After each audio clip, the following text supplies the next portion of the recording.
大家好，我是今天不努力，明天去工地，没火就过季，每天都在努力的装小周。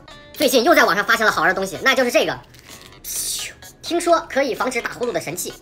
打开包装以后呢，里面是这样一张一张的，我感觉上面这个东西有点像那个创可贴，大家发现没有？人打呼噜是因为在睡觉的时候用嘴巴呼吸的。然后我从网上查了一下，以下列表有一项对应的话，您睡觉用口呼吸的可能性就很高。然后有打鼾、口臭、早上起来嗓子痛、容易感冒、容易得口腔炎症、牙齿排列不整齐、口腔有粘着感。所以说它这个东西就是把你的嘴巴，晚上睡觉的时候把你的嘴巴粘住，然后你不用嘴巴呼吸就没有以上那些症状了。怎么越看越像创可贴？然后它的使用方法就是这样的。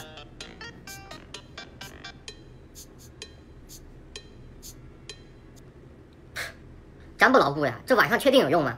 为什么我感觉这个东西这么鸡肋啊？好像没什么用。它掉了，它还掉了。好了，我总结出来一点，这个东西完全就是一个鸡肋产品。你说这大晚上呼吸，嘴巴里面全是水蒸气，这粘也粘不牢固。你确定这有什么用？你告诉我这有什么用？我感觉这长得也太像创可贴了。我觉得你就是在普通创可贴上面剪了一个豁口，然后拿出来卖了。总结一句话，这就是一个完全鸡肋的产品。